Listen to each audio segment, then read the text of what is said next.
When a man was unable to look after his dog properly, he decided that instead of putting her up for adoption or taking her to a shelter, he would lead her deep into the forest and leave her there. But years later, something unbelievable happened, something that the lonely and abandoned dog never expected in a million years. Dakota was a beautiful and loving dog that was very loyal to her owner, a man named Paul. Paul had adopted her when she was just a puppy and raised her into a fine and strong dog.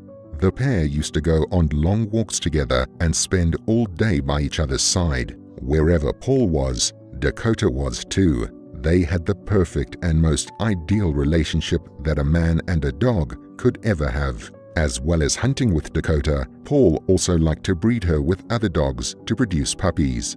These puppies would then be sold for quite a considerable price once they were old enough. Dakota was a fantastic and loving mother, and she cared for each and every one of her puppies after they were born, right up until the moment they had to say goodbye. But there was one strange thing about Dakota. She produced offspring that were very wolf-like in appearance. She had once escaped and bred with a wolf, and her 2 litters since then had all bared a striking resemblance to the wild predators that lived in the forest. Paul was shocked, but he didn't mind. The puppies all looked exotic, and they commanded a much higher price when he sold them. But sadly, the day came when Dakota was no longer able to mother any more puppies. She had given birth to 4 litters, each with 4 or 5 puppies. The repeated process was taking a toll on her body, and the vets strongly advised against Paul finding her a partner to breed with again. It was about then that Paul and Dakota's relationship started to change. Paul became colder to her, and he spent less time with her or taking care of her. It was as if he was slowly but surely losing interest in his pet. One day, he took Dakota for a walk. They walked and walked and walked, deep into the forest, over hills, through trees, and far beyond where they had ever walked before. After a long while, Paul took her collar off and threw a stick for her to chase. She shot after it as soon as it had left her human's hand. Dakota loved playing fetch, and she dived onto the stick when it eventually landed, chewing it and rolling with it in her mouth. But when she stood, she noticed that she was all alone. She looked around, quietly whining before starting to bark, calling for her master. But Paul was nowhere to be seen. She walked the way they had come, but there was no sign of him. She was lost, and she was alone. It slowly started to dawn on Dakota that she had been abandoned. With a heavy heart, she curled up into a ball on the leaves and fell asleep. When Dakota awoke, it was dark and cold. But her sense of smell told her that she wasn't alone. She could smell another animal, or maybe even more than one.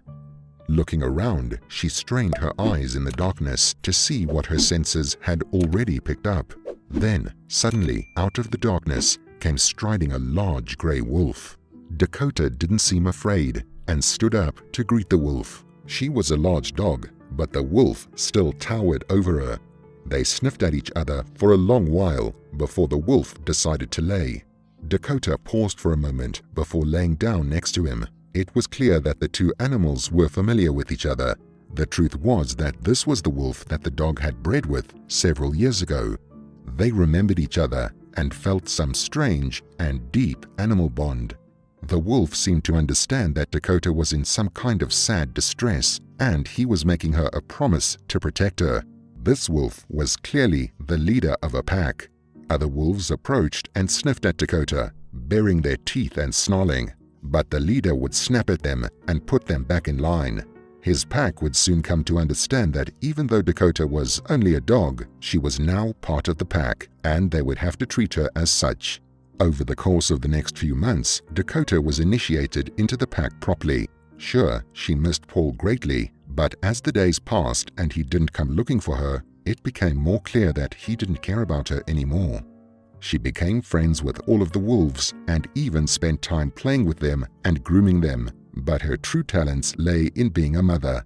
Dakota had always been a fantastic parent whenever she had given birth.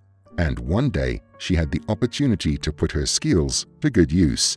A female wolf had recently given birth.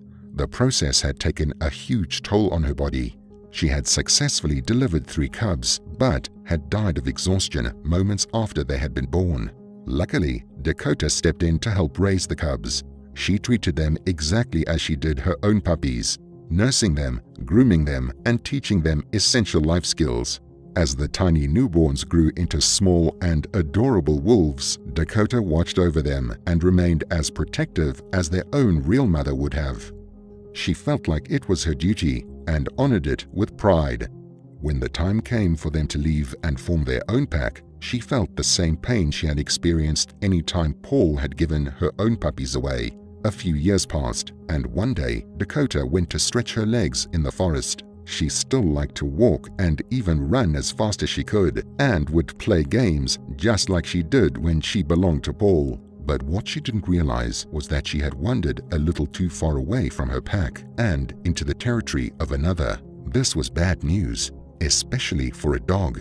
Dakota happily walked along until she noticed eyes watching her. From the trees slowly emerged many wolves. The strange wolf pack closed in on Dakota. They were not used to a dog hanging around in the forest and saw her as easy prey to kill and eat. Dakota cowered and let out a low whine as the vicious and angry-looking pack of wolves surrounded her. There was no way out. The poor dog was going to be killed, and there was nothing she could do about it. They say that before you die, your life flashes before your eyes. Well, they also say that the same happens with dogs. Dakota remembered first being adopted by Paul and how she loved spending time with him, how she produced so many puppies, and how he had eventually betrayed and left her in the forest. She remembered meeting the wolf and him taking her into their pack without question nor violence. She remembered helping to raise the cubs and loving them as if they were her own. Dakota closed her eyes and waited for the wolves to pounce. But then, out of nowhere, she heard another noise. 3 wolves jumped from the darkness of the forest and tackled the large wolves surrounding Dakota. The wolf pack focused on the 3 new attackers and started to defend themselves. They snarled, bit, scratched, and tried to violently take down the new enemy. But after a long fight, the strange pack retreated, defeated by the 3 strong and proud mystery wolves. All the while, Dakota had laid flat against the ground and as still as a stone, hoping not to get caught up and killed in the battle. But looking up, her tail started wagging at the wolves that had just saved her. They were the 3 cubs that she had raised several years before. They had grown to be even bigger than her, but they were still instantly recognizable. She would know their looks and scent anywhere. Dakota jumped up and ran to them, grooming each in turn. Her life had been saved that day by children that weren't her own, but it was clear they saw Dakota as the mother they never had, and they never forgot the kindness that she had shown them. It just goes to show that even though humans might turn their backs on animals, other animals wouldn't ever do that, and even though they might be separated by time, distance, or even species, they were still able to love and defend each other when they needed to. So, are animals really that simple-minded? Or is it us humans that underestimate them? That's for you to decide. What did you think of this incredible story? Would you be strong enough to abandon your pet if you were forced to? As always, we love to hear from you, so be sure to leave your thoughts and opinions in the comments section down below.